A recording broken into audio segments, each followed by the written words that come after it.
Hey guys, my name is Anuradha. Welcome to our channel GK Guidance and Knowledge. Happy morning to all of you. आज का हमारा question रहने वाला है आधार project में जो भी इनएफिशिएंसीज हैं उनको वेलफेयर डिलीवरी के रास्ते में नहीं आना चाहिए। सो इसके ऊपर हमें कमेंट करना है। हमारा इंट्रोडक्शन क्या हो सकता है? हमें 12 डिजिट का आइडेंटिफिकेशन नंबर प्रोवाइड कराता है UIDAI के अंदर। किनको? इंडियन रेजिडेंट्स को। इसका मेन पर्पज़ था कि डिजिटल ऑथेंटिकेशन करवानी है इंडिया के अंदर कहीं भी। इसको बाद में लिंक कर दिया गया काफ़ी सारी वेलफेयर स्कीम्स के साथ में, ताकि उनके अंदर जो भी फ्रॉड्स हो रहे हैं या फिर डुप्लीकेशन की जा रही है उसे रोका जा सके। इसके बाद में हमें इसके प्रोज बताने होंगे, इसके क्या क्या फ़ायदे हैं। ये हमारी आइडेंटिटी और एड्रेस का प्रूफ है। इसके साथ साथ ये हमें सब्सिडीज़ को अवेल करने में भी हेल्प करता है। इसके वजह से हम mobile connection, LPG connection, bank account, EPF schemes हैं, PDS सिस्टम है, सब्सिडाइज्ड राशन मिलता है, अनएम्प्लॉयमेंट की जो जो बेनिफिट्स हैं वो भी मिलते हैं, डायरेक्ट बैंक ट्रांसफ़र भी मिलता है। इट वॉज ऑल्सो सैड, ये कहा गया है किसके द्वारा? वर्ल्ड बैंक के जो चीफ इकोनॉमिस्ट हैं उन्होंने, पॉल रोमर ने भी ये कहा है। इम्प्लीकेशन, गवर्नमेंट ऑफ इंडिया ने इसके इम्प्लीकेशन की बाद पता किया है कि 3 लाख डुप्लीकेट कार्ड बनवाए गए थे जिन्हें बाद में कैंसिल कर दिया गया, और इसके तहत 67% जो इंडियन पॉपुलेशन है उसको ग्रेन्स हैं, जो अनाज है वो डिलीवर किया जा रहा है PDS सिस्टम के थ्रू। इसकी वजह से गवर्नमेंट ऑफ इंडिया की 90,000 करोड़ रुपीज़ का बेनिफिट हुआ है। ये बताया गया है अजय भूषण पांडे जो CEO हैं UIDAI के। इसकी वजह से गवर्नमेंट ऑफ इंडिया पेपरलेस, प्रेजेंसलेस और कैशलेस भी हुई है। ये जो फर्स्ट चेयरपर्सन है UIDAI के, नंदन नीलकनी, उन्होंने बताया था। इसके साथ साथ ये रिड्यूस करता है करप्शन को और इम्प्रूव करता है ट्रांसपेरेंसी को। इसके कॉन्स क्या क्या हो सकते हैं? टेक्नोलॉजी है वो इनअप्रोप्रिएट है। इसके साथ साथ इसने लीकेज को कम नहीं किया है। जो घोस्ट और डुप्लीकेट्स हैं उन्होंने अभी भी अपना काम चालू रखा है।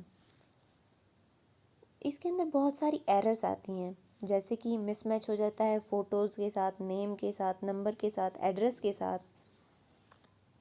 इंटरनेट कनेक्टिविटी की कमी है रूरल और ट्राइबल एरिया में। इसके साथ साथ हाई कंसर्न्स हैं प्राइवेसी को लेकर और डाटा की चोरी होने को लेकर, क्योंकि साइबर अटैक इस डाटा को आसानी से चोरी करके उसे कहीं पे भी पब्लिश कर सकते हैं या फिर कहीं पे भी बेच सकते हैं, क्योंकि हमारे पास प्रॉपर डाटा प्रोटेक्शन लॉ नहीं है। इसके साथ साथ लोग बहुत सारी और परेशानियां भी फेस कर रहे हैं, जैसे कि फिंगरप्रिंट का ऑथेंटिकेशन करवाने के टाइम पे वो फेलियर हो जाता है, क्योंकि वहाँ पर इंटरनेट कनेक्टिविटी इतनी अच्छी नहीं है, जैसे कि राजस्थान हो गया, झारखंड हो गया, छत्तीसगढ़ हो गया। बेनिफिशियरी को खुद प्रेजेंट होना पड़ेगा, क्योंकि बायोमेट्रिक स्कैन के बिना उसे फूड ग्रेन्स अवेलेबल नहीं होगा। चाहे वो अनवेल हो या फिर डिसेबल हो या फिर एल्डर हो या फिर कहीं पे ट्रैवल कर रहा हो, तो भी उसे खुद ही आकर अपना जो फूड ग्रेन्स हैं वो लेना होगा। वो किसी भी रिलेटिव या नेबर को नहीं भेज सकता अपने बिहार पे। और लो डिस्ट्रीब्यूशन होगा फूड ग्रेन्स का, उसकी वजह से वो अनाज मंडियों में ख़राब हो जाता है। इसके इम्पैक्ट क्या क्या हो सकते हैं? टेक्निकल फेलियर की वजह से और डाटा मिसमैच की वजह से जो एक्चुअल बेनिफिशरीज़ हैं वो वेलफेयर की जो स्कीम्स हैं उनकी से एक्सक्लूड हो जाते हैं। आधार लिंक होने की वजह से बैंक अकाउंट के साथ कंसर्न्स भी बढ़ी हैं, क्योंकि बैंक अकाउंट डिटेल्स, उनके ट्रांजैक्शंस और प्राइवेट इन्फॉर्मेशन भी लीक हो सकती है।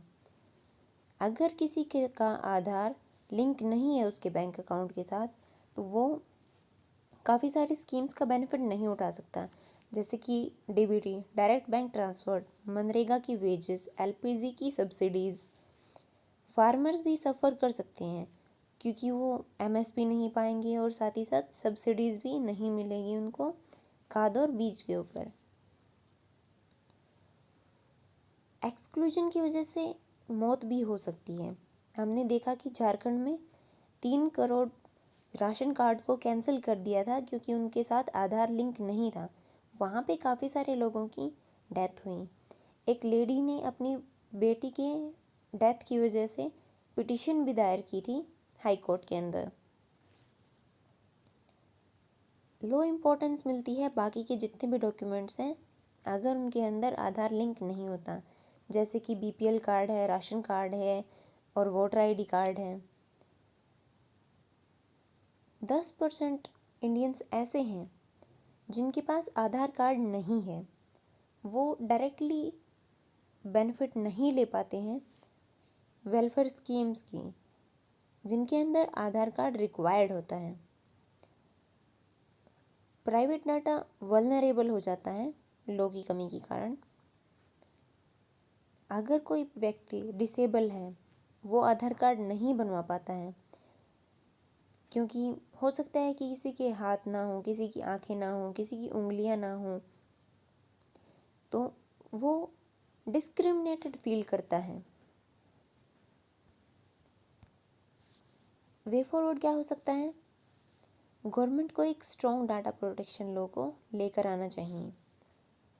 छत्तीसगढ़ में इनोवेशन किया गया है, अगर फेलियर हो जाता है फिंगरप्रिंट की ऑथेंटिकेशन की तो राशन शॉप के जो ओनर्स हैं वो उनकी फ़ोटोग्राफ लेकर स्टोर कर सकते हैं गवर्नमेंट के सर्वर के ऊपर। ये भी एक अच्छा इनिशिएटिव है।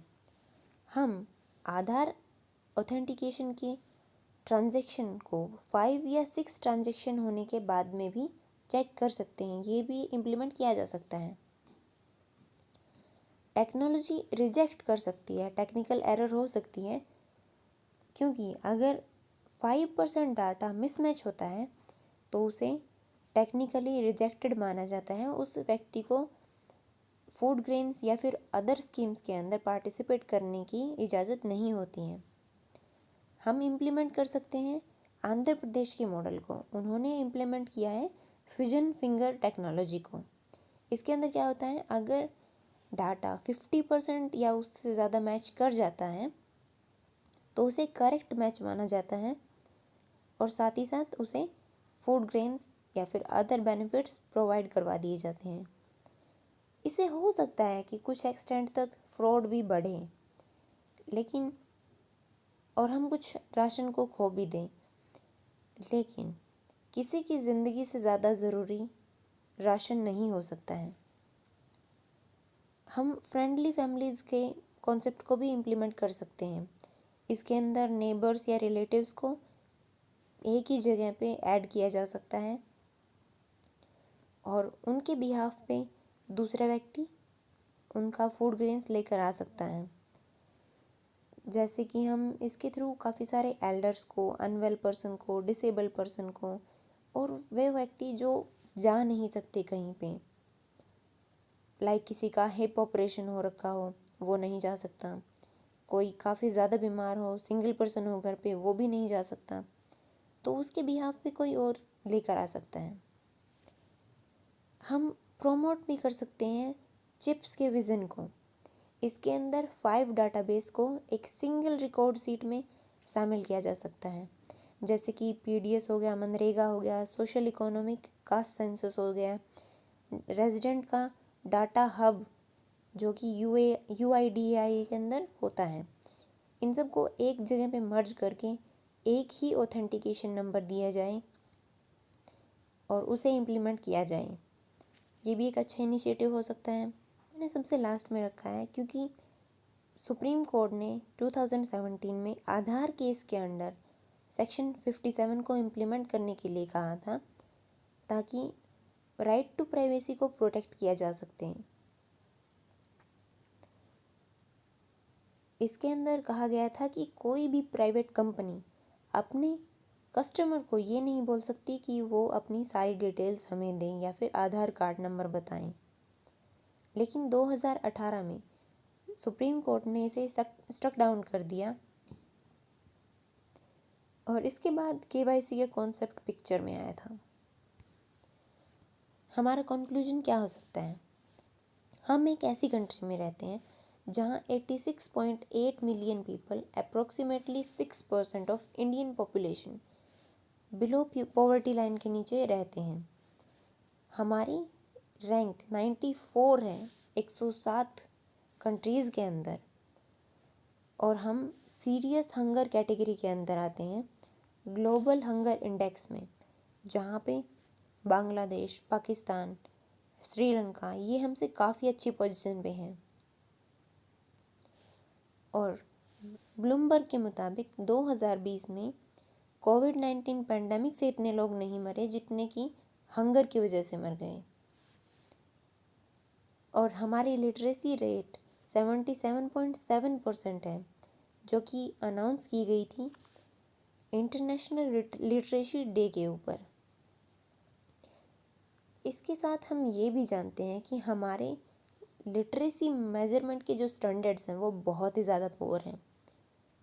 जैसे कि हम देख सकते हैं कि अगर किसी व्यक्ति को अपने सिग्नेचर भी करने आते हैं तो हम उसे लिटरेट मानते हैं, जो कि बेसिकली बहुत गलत है।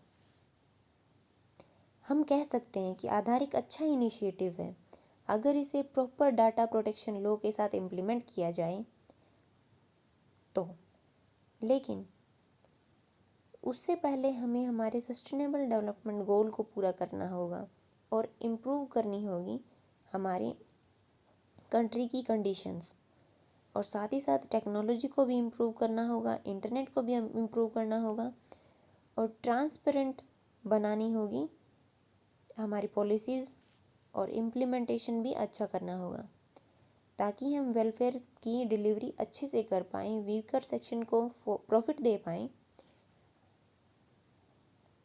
क्योंकि किसी की ज़िंदगी किसी भी और चीज़ से ज़्यादा इम्पोर्टेंट होती है। So this is it for today. Thank you for listening. Don't forget to like, share and subscribe, and also provide your suggestions to improve.